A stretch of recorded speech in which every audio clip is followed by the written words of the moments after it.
Welcome to today's Knowledge by the Slice lunchtime talk. The Knowledge by the Slice series is sponsored by Penn Arts and Sciences to give the campus community a chance to hear from some of the school's outstanding faculty.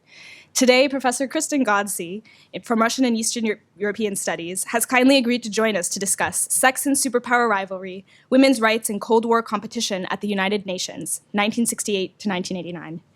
Professor Ghodsee is a specialist of the gendered effects of the economic transition from communism to capitalism and the ethnographic study of post-communist nostalgia in Eastern Europe. She's the author of 7 books, including Muslim Lives in Eastern Europe, Gender, Ethnicity, and the Transformation of Islam in Post-Socialist Bulgaria, which won 4 major prizes, including the Barbara Help Book Prize and the Harvard David Center Book Prize. Her later works have been heavily influenced by humanistic anthropology. Her most recent book, Red Hangover, Legacies of 20th Century Communism, is a combination of essays and stories.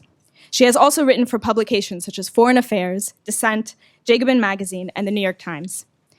In 2012, Professor Ghodsee was awarded a Guggenheim Fellowship for her work in anthropology and cultural studies. Her research is supported by the National Science Foundation and the Fulbright Foundation, among others. She is the current president of the Association of Members of the Institute for Advanced Study and a former president of the Society for Humanistic Anthropology. Following the presentation, we will have plenty of time for your questions, so we hope you enjoy the talk and the pizza. So please join me in a warm round of applause for Professor Kristen Ghodsee.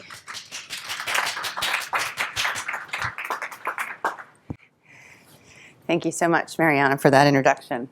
I'm on. Okay, so I have 40 to 45 minutes, I am told. So I'm going to jump right in and start with my title here, Women's Rights and the Cold War at the Competition at the United Nations, 1968 to 1989.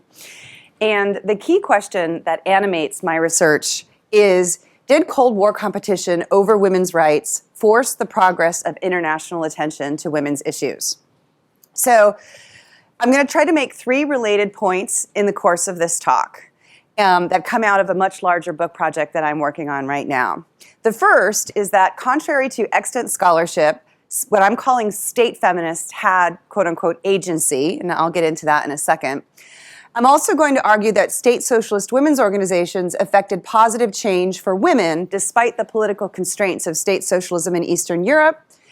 And I'm going to argue very specifically that the Bulgarian Women's Committee actively cooperated with women from the developing world to challenge Western government commitments to women during the UN Decade for Women, which was started in 1975 with International Women's Year and then continued from 1976 to 1985.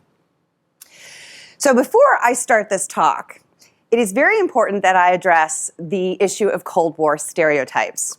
So as Mariana mentioned, I have written quite a few books about communism and post-communism in Eastern Europe, and particularly the effects of the transformation from communism into free market economies.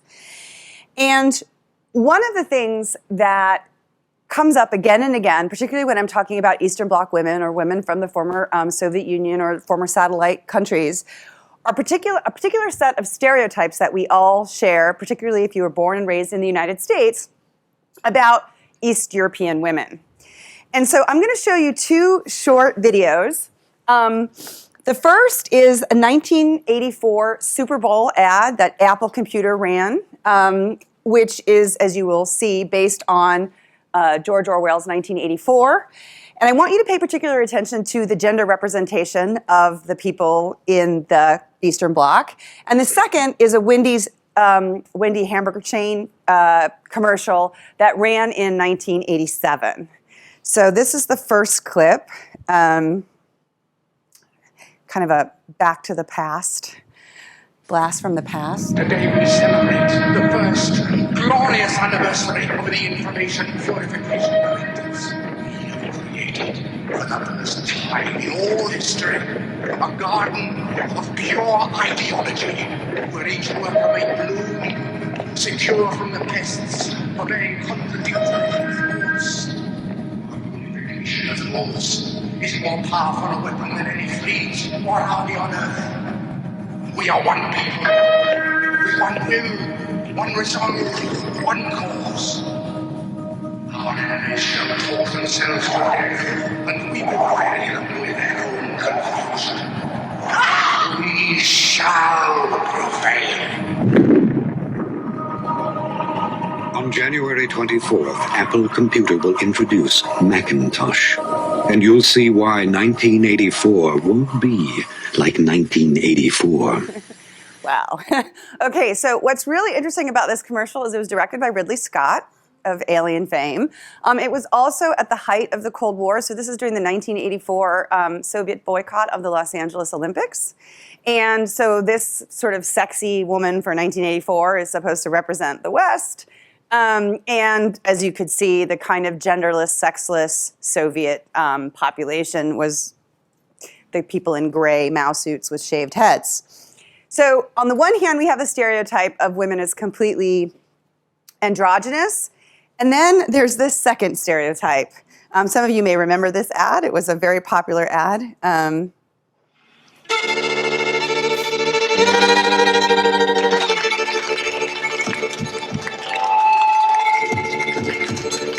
attention, please, thank you. Is next day there? Very nice.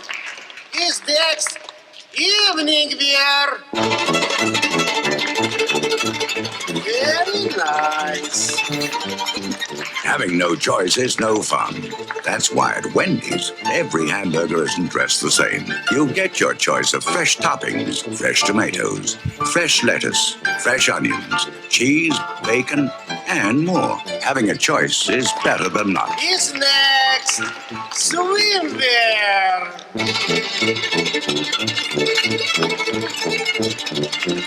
Choose fresh. Choose Wendy's.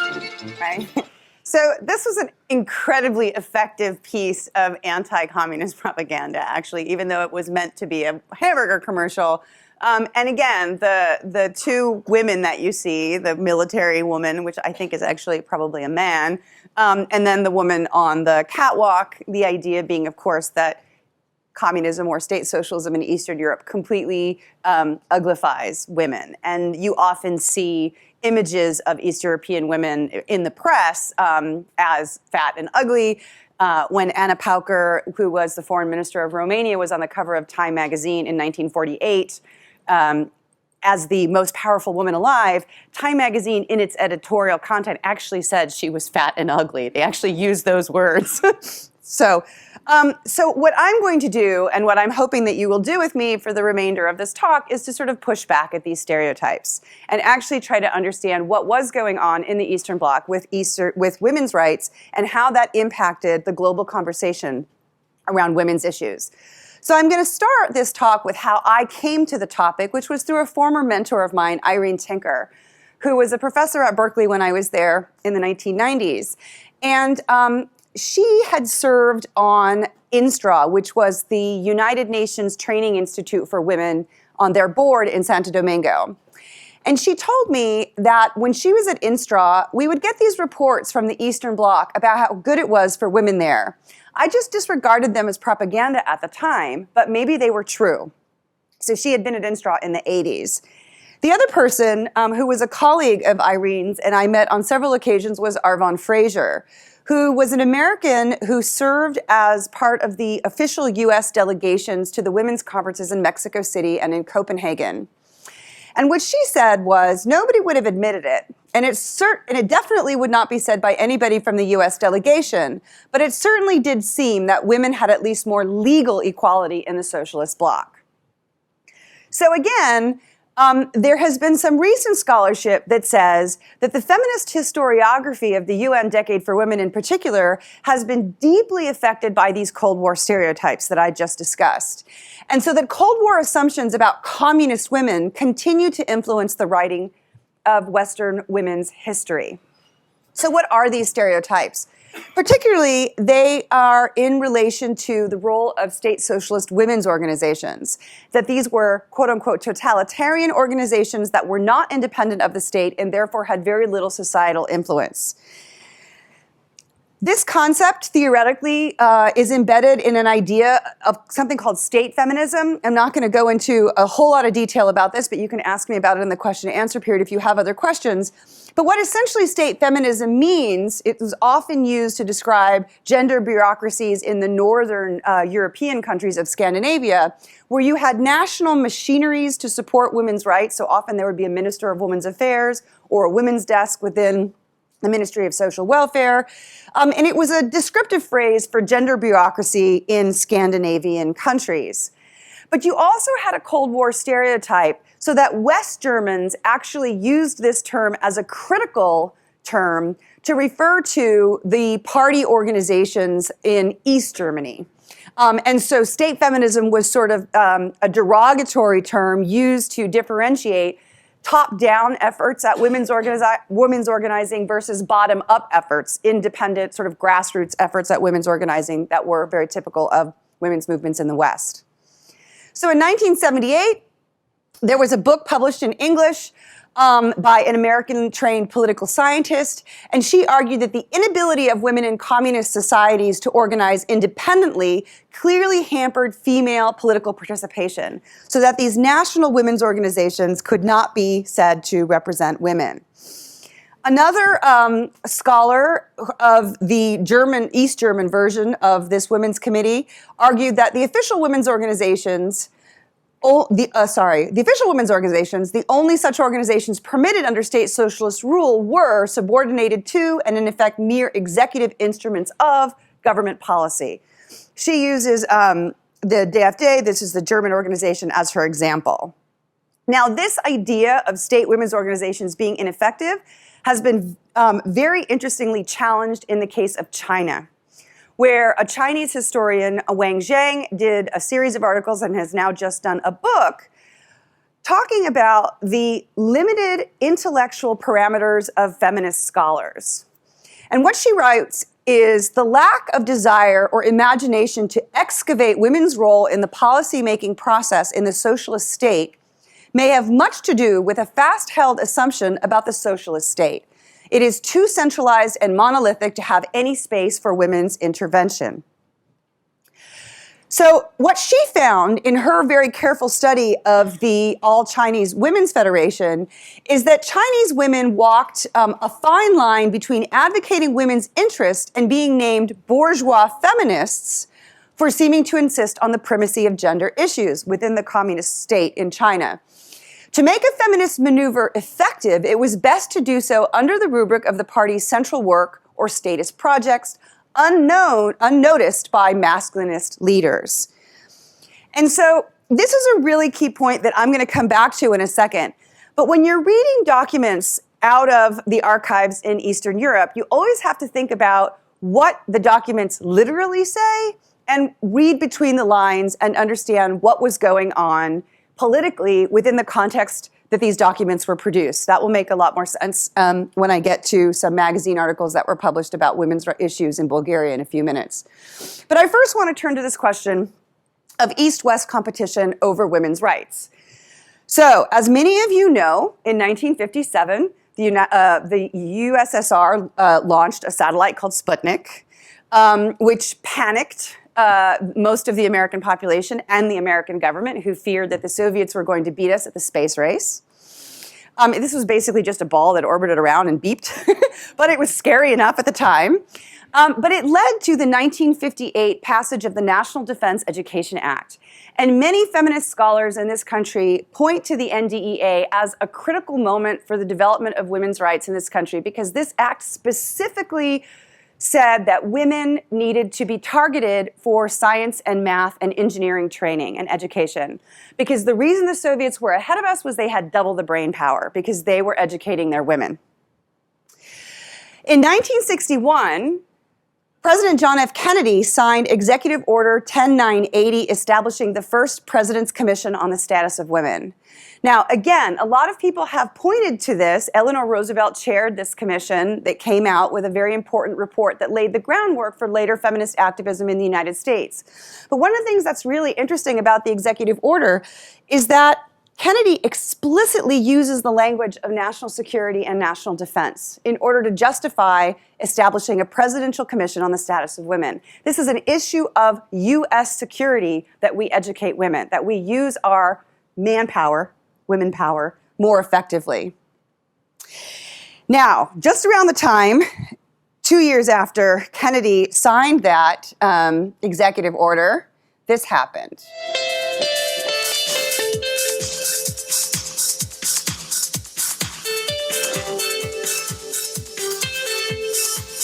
So for those of you who don't know, in 1963, Valentina Tereshkova became the first woman in space. This was a huge public event, publicity coup for the Soviets. На орбиту спутника Земли был выведен корабль «Восток-6». На его борту Валентина Терешкова, первая в мире женщина-космонавт, советская женщина, достойная дочь нашего героического народа. Okay, so as the Americans are just starting to kind of pay attention to the fact that they need to pay attention to women's issues, and particularly women's education and training, the Soviets put the first woman in space. This is the cover of the New York Herald Tribune. Soviet blonde orbiting as first woman in space. The Americans didn't know what to do with this. This is the Springfield Union from Massachusetts, Soviet orbit's first cosmonaut. So again, the language here is very, very conflicted, because the Soviets are actually doing what they are saying that they're going to do, which is emancipate women and give women equal rights.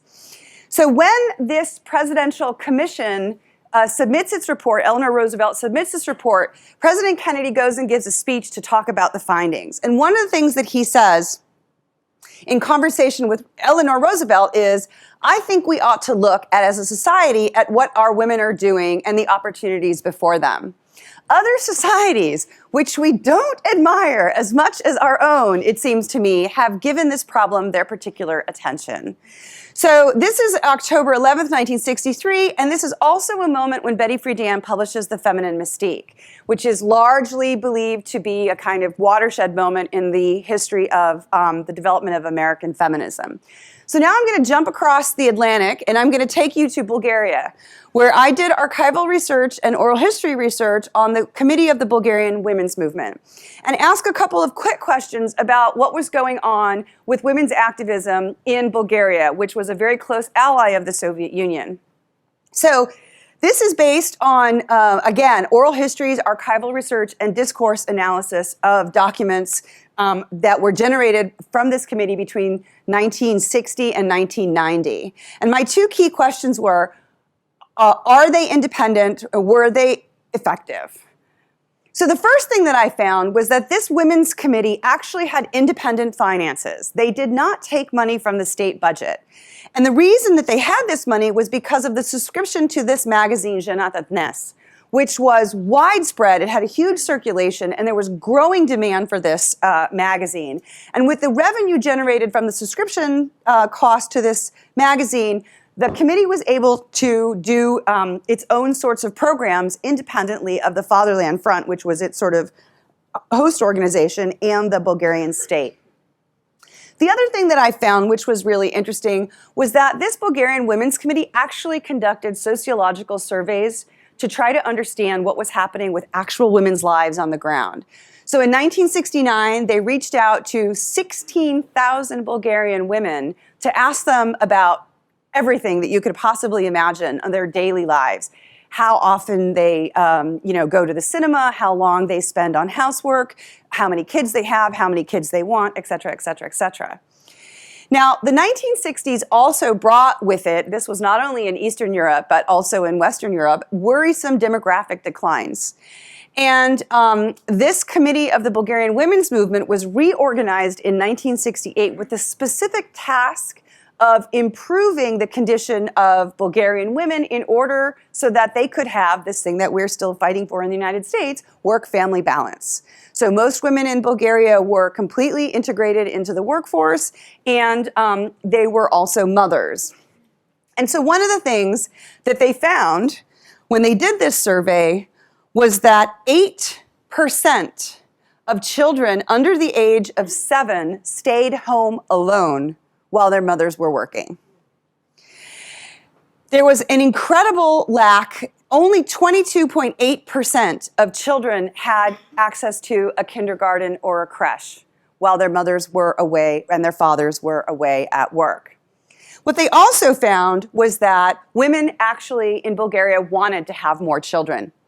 So this was a study basically saying, how many children do you have? How many children do you want? And it's quite clear that Bulgarian women wanted to have more children than they did, but they didn't feel like they had the resources of support to have those children.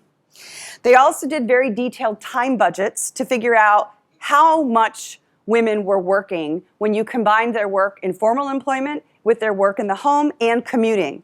And what these time budgets showed was that 14 and a half hours was a typical Bulgarian woman's day between work at her job, work in the home, and commuting back and forth between the two.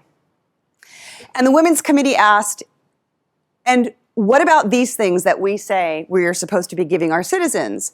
Social and political activities, looking after the behavior of their children, their own qualifications, the reading of literature, other cultural activities, sport, recreation, and fully free time.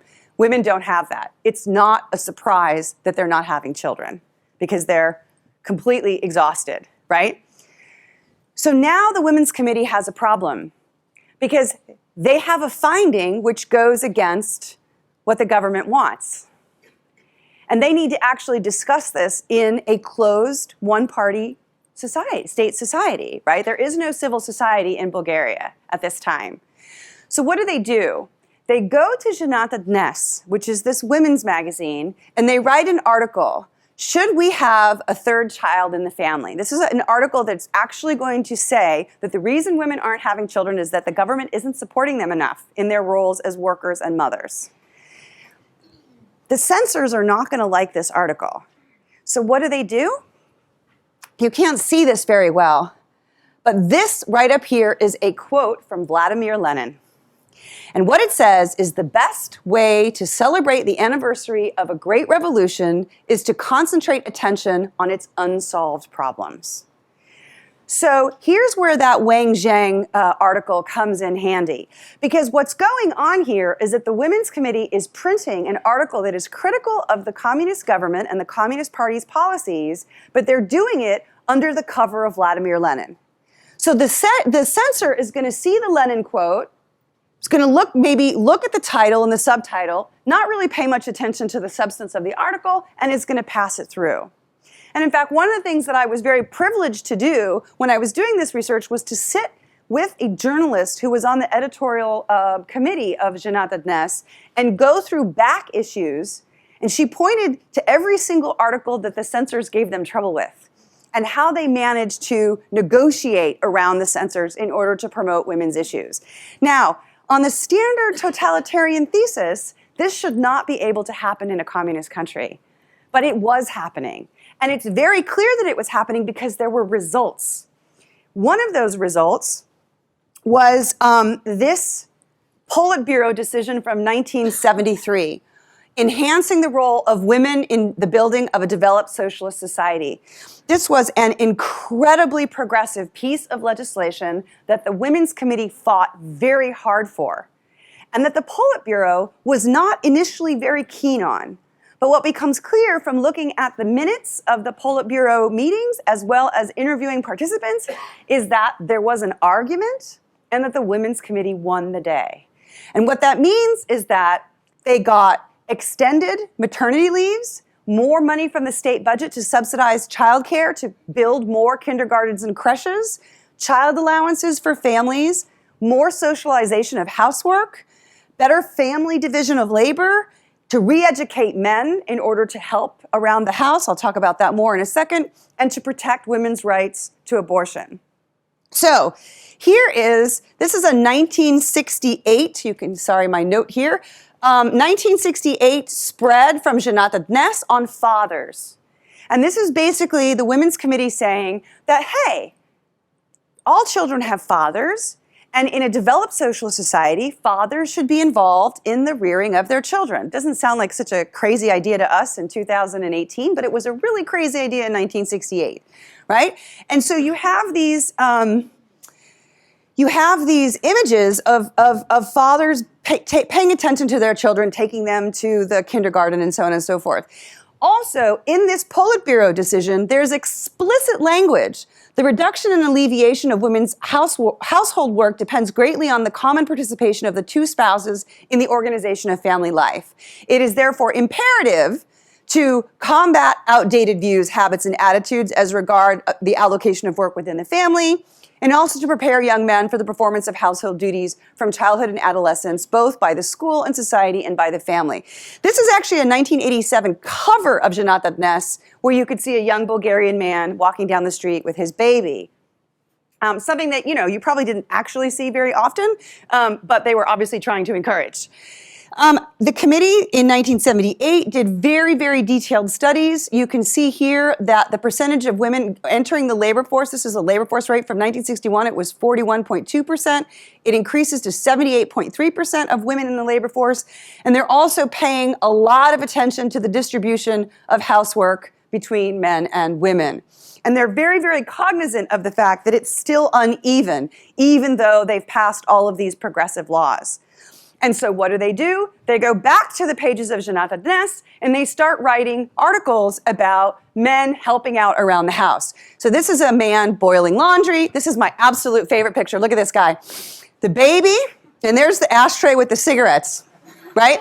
So he's writing, he's multitasking like a good father would, right? Young father, writing his book or whatever. This is also another piece of another article, Man at Home, where it looks like he's knitting, actually. And so, of course, did it work? Not as much as the Women's Committee would have hoped. They knew that they had problems. So in 1985, Lagodinova, who is the president of the Women's Committee, I'm going to talk about her in a second, she says, look, everything that we've done doesn't mean we still don't have problems awaiting their solution or that we do not have further far-reaching objectives. The Women's Committee never gave up on this problem of distribution of household labor. But I'm going to move out of Bulgaria and I'm going to take you to Africa. Because women's rights are part of the Cold War struggle in the developing world. And this becomes very, very clear when you look at the world in 1959, the blue being the West and its allies, the red being the Soviet Union and its allies, and then the rest of the world sort of being under colonial control or nominally emerging from independence. And then by 1982, you can see that there's an incredible shift in balance.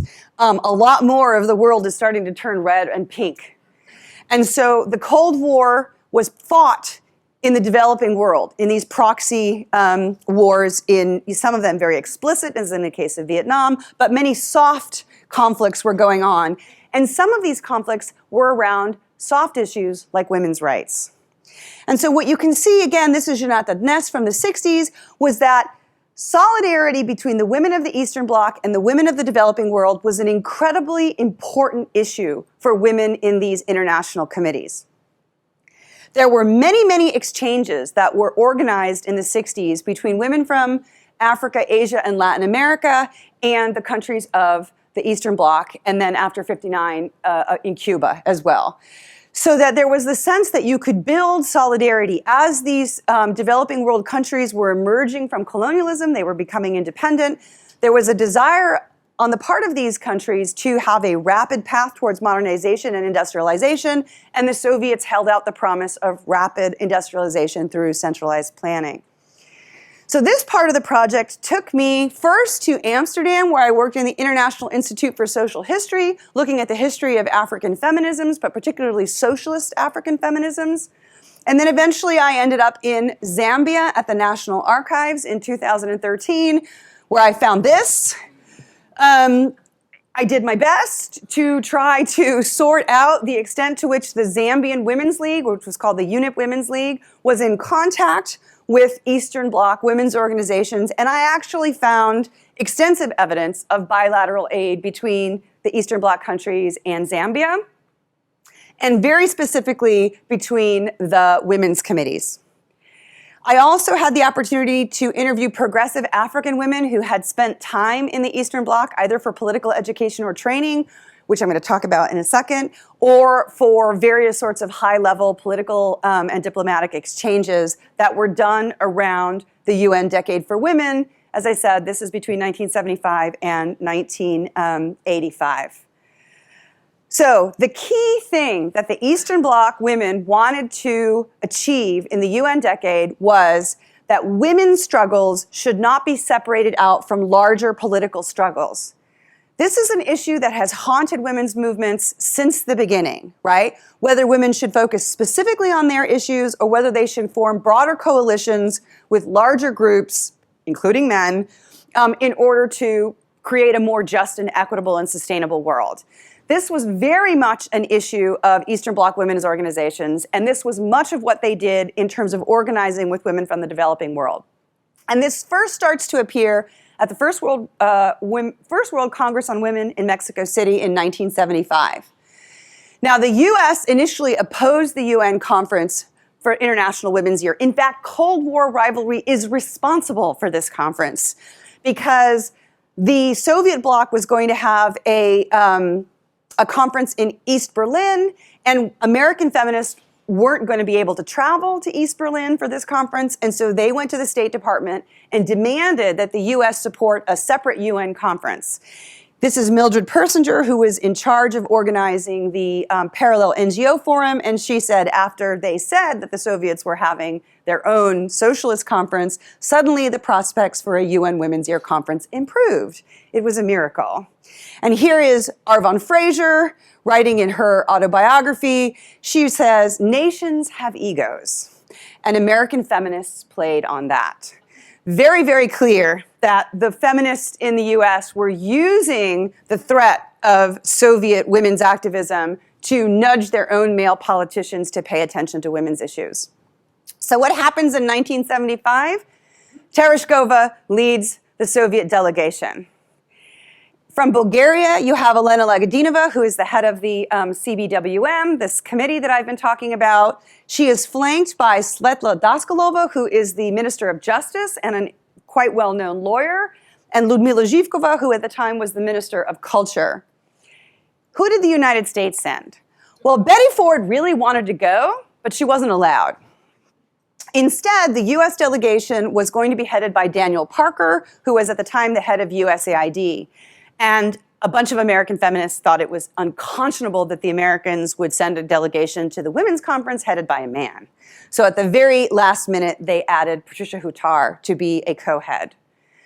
From Zambia, Chieftainess Nikomesha attended this conference, and her recollection of this conference was that there was a ton of anti-American sentiment, precisely because Mozambique had gotten its independence during the conference. And everyone knew that the US had been siding with the colonial oppressors and that the Soviets had been supporting Frelimo. And so there was a big party where all the third world delegates went and none of the Americans were invited. So Arvon Fraser, reflecting on this moment, said, "American women learned that they could be the target of public vilification, which shocked many of them deeply. The new US women's movement had taught many American women to think of all women as friends, united in a common cause. To find this not true in their first international encounter was to some an infuriating and very disappointing experience." Jane Jacquet, who was an American political scientist doing research in Latin America at the time, wrote in 2004, "I found North American feminists surprised to discover that not everyone shared their view that patriarchy was the major cause of women's oppression, and that third world women held views closer to Marx than Friedan." Now, skipping over to the Bulgarian perspective, 1975 was an amazing year for the Bulgarians. This is a quote from Helena Lagodinova in a report back to the Politburo. "In the International Year of Women, everything accomplished by socialist Bulgaria, both politically and practically, was recognized, and the UN named the People's Republic of Bulgaria a country model in which the issue of women, children, and the family have been resolved in the most progressive and humane manner." And in fact, what you see here that I've got up here, I'm holding up, these are a variety of publications that the Bulgarians had translated into 5 different languages: English, French, Spanish, Russian, and German, and were distributed widely at this conference in order to basically say that through state legislation you could improve women's issues, particularly this 1973 Politburo decision. Now, for a wide variety of reasons that I don't have time to go into right now, the Bulgarians sort of become the de facto leader of the socialist women's organizations during the remainder of the UN decade. And what this means is that the Bulgarians go on tour. What you see here is between 1977 and 1978, the Bulgarians go to a wide range of countries on something called experience exchanges, where they're basically talking to women, not only in Eastern Bloc countries and not only in developing world countries, but also in countries in the West. You can see here France and Greece, in order to understand more about the development of feminism and particularly development of socialist feminism. This is Moscow in 1977. These are the heads of the Eastern Bloc countries. This is Helena Lagodinova sitting up there among them, representing the women. This is the opening in 1978 of the Women's International Democratic Federation Regional Center in Havana. You can see here, this is Valentina Tereshkova. This is Helena Lagodinova. And when I interviewed her, she always tells me that she's very happy that she got to be on the left of Fidel Castro. So at this time, there's a decision to create INSTRA, which I talked about, this UN training institute in a third world country. It's going to be in Santo Domingo. At that point, Lagodinova writes to the Politburo to convince them to build a training center in Bulgaria. And what she says is, we believe that the creation of a center for training and preparation of women leaders in a socialist country is a very opportune and useful idea. Bulgaria serving as the host would also provide women leaders from both countries a thorough acquaintance with the rich experience of the socialist countries in the resolution of equality and status issues faced by women. The Politburo gives the thumbs up, and the idea of this training center is that they're going to teach women from the developing and or newly independent countries how to work within the UN system. But before that is the 1980 conference in Copenhagen. And this is a conference for, again, a wide variety of reasons, which I don't have time to go into great detail on. The US delegation is humiliated because they have to vote against the conference document that is in support of women's rights. And in their frustration, the US delegation reports back to the House of Representatives. And what they say is that the conference tensions that led to this situation reflected the intense conflict between the group of 77, these are the 77 newly independent nations in the developing world, and the Soviet Arab bloc on the one hand, and the Western nations on the other. Again, from the Bulgarian perspective, this was great. And what Helena Lagodinova writes is that the conference and the forum revealed new opportunities for even broader collaboration between, on the one hand, women's organizations from socialist countries, and on the other hand, between our organizations and progressive women's organizations from the developing countries. And that's how we go into the 1980 School for Knowledge, Friendship, and Solidarity. This is a course which is co-hosted by the Bulgarian Women's Committee and this umbrella organization, the Women's International Democratic Federation, which is based in Eastern Germany. It's hosted in 1980 in Bulgaria, simultaneously translated into 4 languages, with representatives from 5 Asian women's countries and 22 African countries. The idea was that they would get together for 40 days, 20 days of lectures for 5 hours a day in the morning. In the afternoon, one-on-one workshops between socialist women from the Eastern Bloc and socialist women in the developing world, field trips all around Bulgaria. All of the syllabi are in the archives, so I can actually tell you what they taught, or what they said they were going to teach at least. They were fully financed by the CBWM, and that money that I told you came out of their subscription revenue for the magazine, and the WIDF, completely independent of the Bulgarian government. They focused on the political, socioeconomic, and cultural issues of the respective continent. Again, this is really key. How women's issues intersect with broader issues of social justice, right? Greater political and economic struggles. They also talk very specifically about the methods and forms and work of feminist organizing, the need of unity and collaboration in different civic fields for the resolution of women's issues. So this is about how to form coalitions with trade unions, how to form coalitions with youth organizations, etc. But most importantly, it was how to work at the UN. One of the things that became very clear during the UN Decade for Women was that you could send women to the UN, but if they don't understand UN procedure, which, let's face it, are pretty arcane and bureaucratic, if you don't understand UN procedure, you're not going to actually get very far. So they were training women on how to navigate the UN bureaucracy, which was incredibly valuable. Lagodinova herself said, "We consider this course an expression of our solidarity to your fights for national independence, female equality, and social progress." Some of the delegates wrote letters of thanks after the course was over. This is one from a woman involved with an African National Congress in South Africa. "This day has expanded my knowledge not only about the issues concerning women, but also about their political attitudes. I have become fully convinced that only political development accompanied by a heightened sense of civic involvement can lead to a thriving society." That is what I personally saw here in Bulgaria. Now again, that is completely in contradiction to the totalitarian thesis of what Bulgarian should have looked like as a one-party communist state. This is from a woman in India.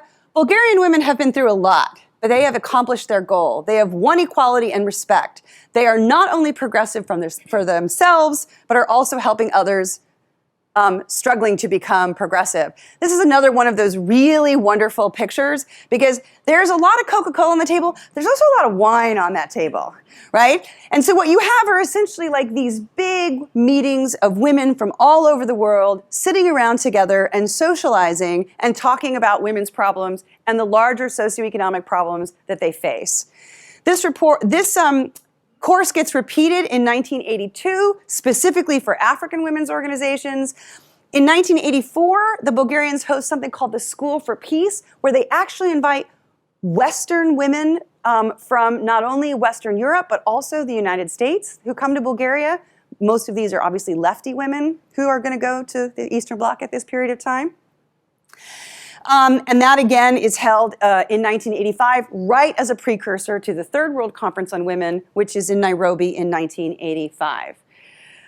So as I wrap up here, Helena Lagodinova was elected the general rapporteur of the whole conference. And I'm just going to blast through these slides because I'm really out of time. And all I want to say is that this American woman who happened to be at the conference says that it was really interesting that women from the Third World were developing their own indigenous feminist theory that linked women's struggles to other political struggles. Now, if you've paid any attention to this presentation, what you know is that was exactly the goal of all of this training that was going on in the Eastern Bloc. African women, when you interview them, talk specifically about the important role played by Eastern Bloc funds for them to attend these conferences. This is Moscow in 1987. Women's issues get a new lease on life during glasnost and perestroika. And this is 1989. This is in Sofia, the last WIDF conference. You can look here at the date, 12 to 15 September. Challenges and future perspectives in a changing world. They had no idea exactly how much the world was about to change. I'm out of time, so all I'm going to say is that this history is completely lost, largely, and that very few people have gone back to pay attention to the role that Eastern Bloc women played in international women's rights. So this is a collection of essays by women from 27 countries, but not a single one from the Eastern Bloc or a socialist country in Africa.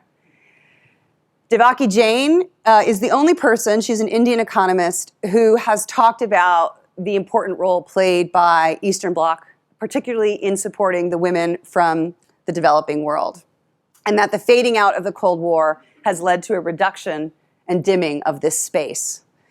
So finally, the scholar Augusta Dimu has argued that contemporary German history textbooks ignore the massive impact of leftist intellectual influences on the articulation of the liberation movements in the Third World, in spite of the fact that decolonization is a standard topic in history textbooks on the 20th century. So my goal in this project is to try to find or resurrect these transnational networks between socialist women in the Eastern Bloc and in Africa, with a particular focus on Zambia and Bulgaria, and to answer these two questions. Could it be that communist women's activism hurt women's movements in the West, which has often been one point of view? But I'd like to actually argue that maybe Eastern Bloc women's activism was a quote-unquote Sputnik moment for the global women's movement, and that without the efforts and energies of these women in these one-party state countries, feminism, at least at the global scale, would not have had the successes that it did in the 20th century. Thank you very much.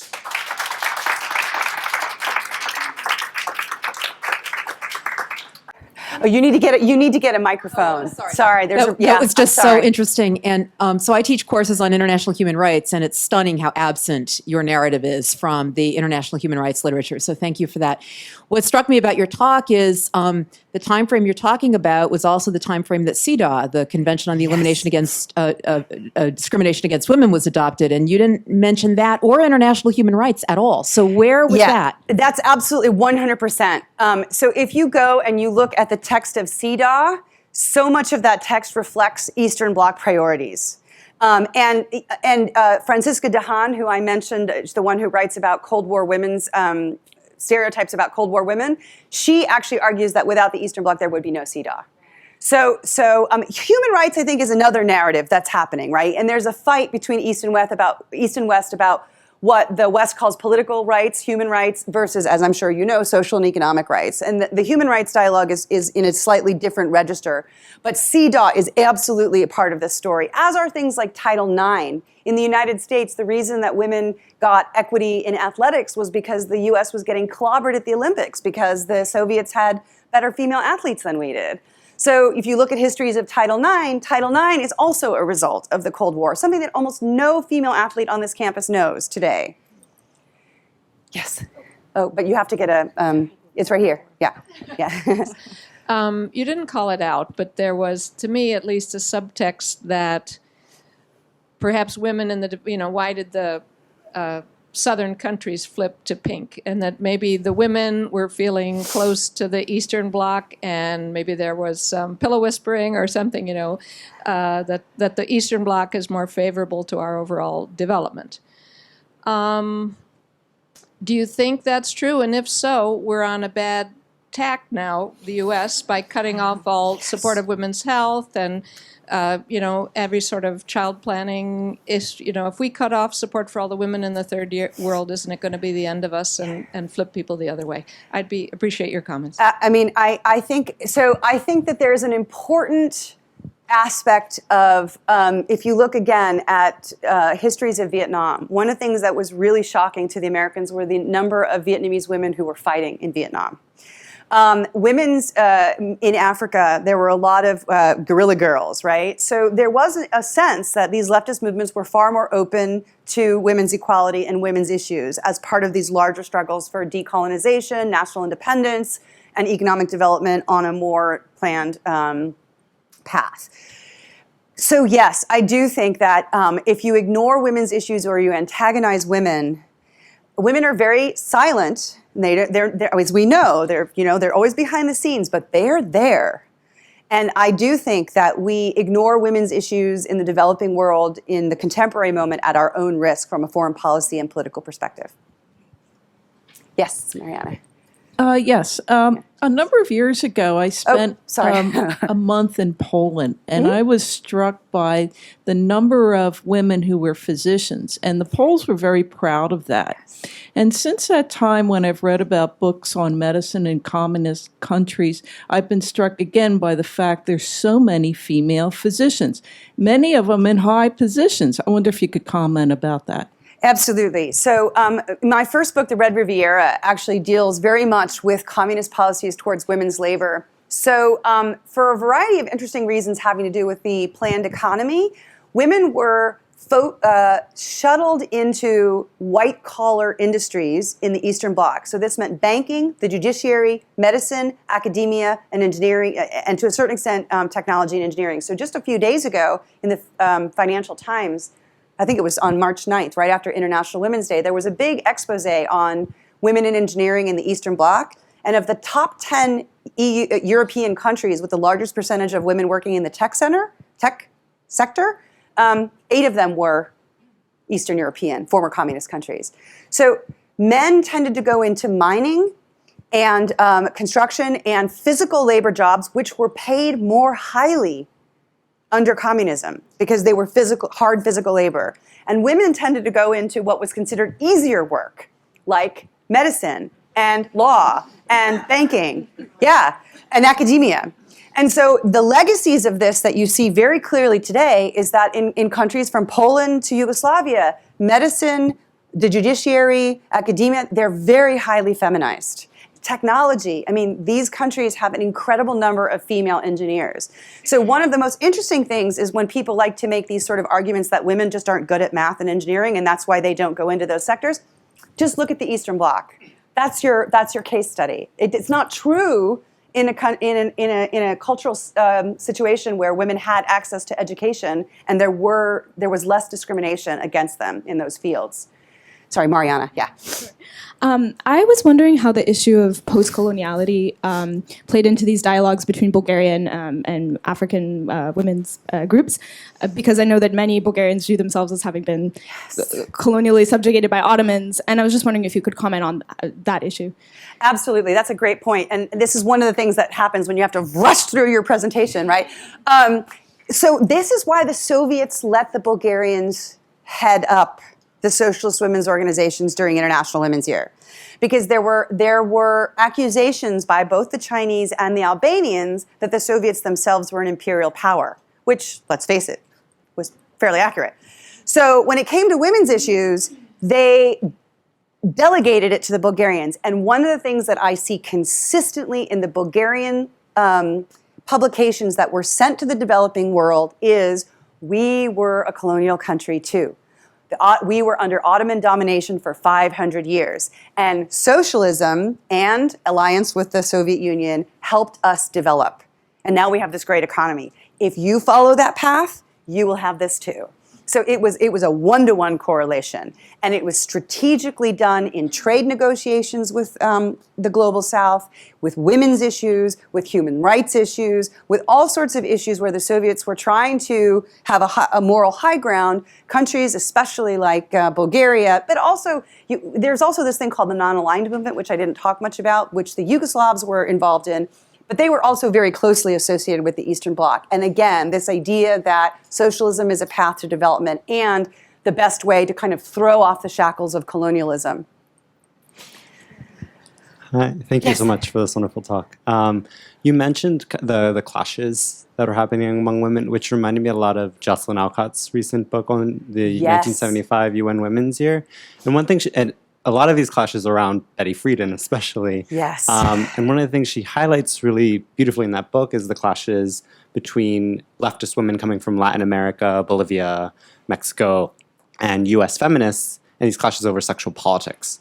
And so I'm wondering, and you said a lot of these in the quote, like these third world developing country women closer to Marx than Friedan, were using Marx and this kind of zero-sum game of economic justice versus sexual politics to kind of justify an attack. I mean, they were calling lesbians horrible things. They were calling sex workers horrible things.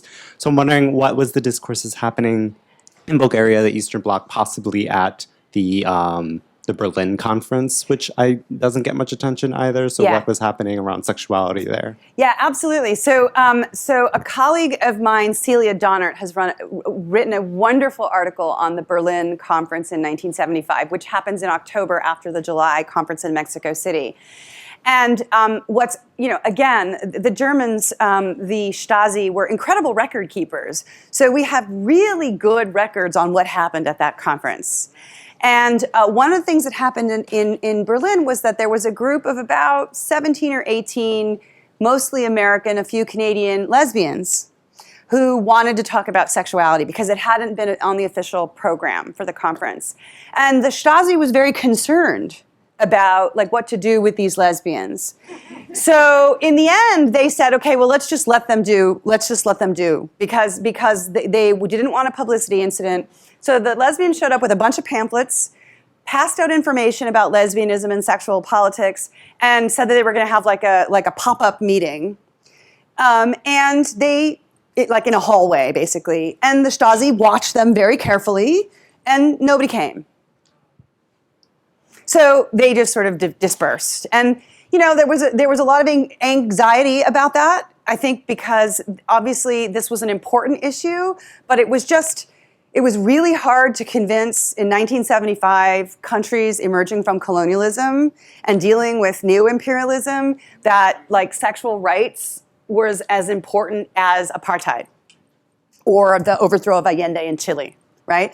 So I think that at the time, these were really, really vexed issues.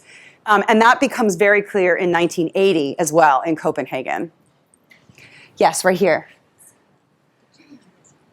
Okay. Oh, and then over there. Yeah. Sorry. First off, thank you so much for your thoughts. That was really fascinating. So you framed the Bulgarian women's group as really a launching pad for a lot of Eastern European feminist movements. So my question about that is, and you also stated that this group was funded privately through their magazine, but didn't have quite as much of reliance on the state. So if they had a slightly more, one might argue, Western approach in their kind of lack of state dominance, what was it about the communism that was inherently favorable in this case to promoting Eastern European feminism?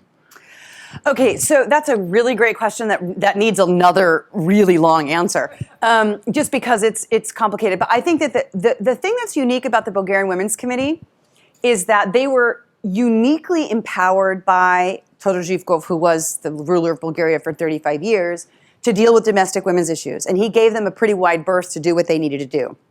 So this was a case of a much more flexible government than some of the other Eastern Bloc countries. That's the first thing. But your real question is, why was it more effective in Bulgaria to be a women's organization affiliated with the state, which comes back to this question of state feminism, which I didn't address in this talk. And that's because competitive labor markets are always going to discriminate against the people who have babies and care for babies. Because employers are going to want employees who are more reliable than mothers are. In a socialist economy, whether we're talking about in a state socialist economy where like everything is controlled by the government, all employment, or like Norway, where I think 59% of the economy is controlled by the government. This is not a communist country, this is a state democratic socialist. When you have, and I think 1 out of every 3 workers in Norway is a public employee, right? So when you have the government in charge of employment, then you can actually implement maternity leaves and subsidized childcare and child allowances much more effectively because you're not actually imposing anything on private employers in quite the same way, right? So Helena Lagodinova and the committee of the Bulgarian women's movement, their message to the world was that the only way to really deal with work-family balance issues, with allowing women to be both workers and mothers, right, was some form of state intervention. Independent organizing and markets aren't going to do it. They're not going to get you far enough. And I mean, let's face it, in 2018, the United States is one of the very few countries in the world that doesn't have any federal law for maternity leave. So in some ways, she was right. Not to mention the fact that we haven't ratified CEDAW still, right? So without some sort of state intervention, and this can take all sorts of different forms, you can't have the same level of women's progress as you would with some form of state. And that's why these state femocrats, as they're often called, are so important. Question over there. All right, sadly, it's time for our last question, so I'll hand it over. I'm curious about the Me Too movement. Have there been any kind of Me Too movement there? I mean, were there any discussion of sexual harassment or whatever, or the women had much more leeway there? You mean in this contemporary No, I mean moment? in the socialists. Was that an issue or anything? No, I mean sexual harassment and what we think of as that kind of more. The short answer is just no.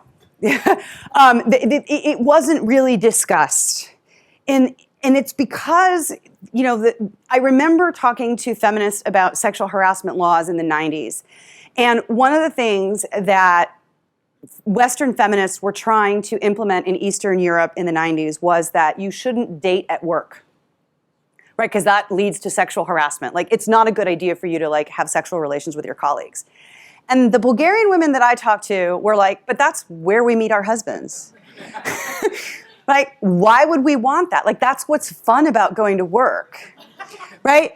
Because everybody worked, right? Everybody was expected to work. So work was a place of sociality. It was a place of camaraderie. It wasn't just a place where you like earned your money, you know? So it's a vexed issue. But that being said, I think it's probably fair to say that this doesn't mean that these societies were perfect. There was certainly sexual harassment. There was a lot of domestic violence that went unreported, high rates of alcoholism, right? There were still incredible gender issues, not to mention a very unequal distribution of labor within the home. The Bulgarian Women's Committee did everything possible to get men to help out with childcare and housework, and it didn't really work. So in the end, they had to try to build canteens, cafeterias, and laundries, and these childcare facilities to socialize childcare because they couldn't get the men to do it.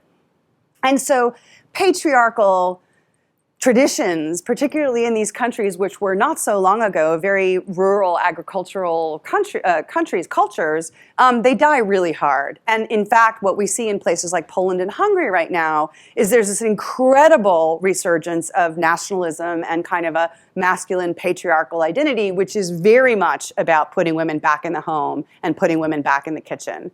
And that's an unfortunate result of the fact that a lot of the gains that did occur pre-89 and 91 were lost in the 90s because they were seen as top down rather than bottom up. People didn't hold on to the gains. So that, like, for instance, I think it's really interesting in Bulgaria, this family code with some amendments is still the family code, right? And I think that there are these incredible legacies of these socialist women's organizations to this day, but nobody knows about them. Partially because they've been covered up, and partially because it's a little bit embarrassing to say that communism did some good things for women.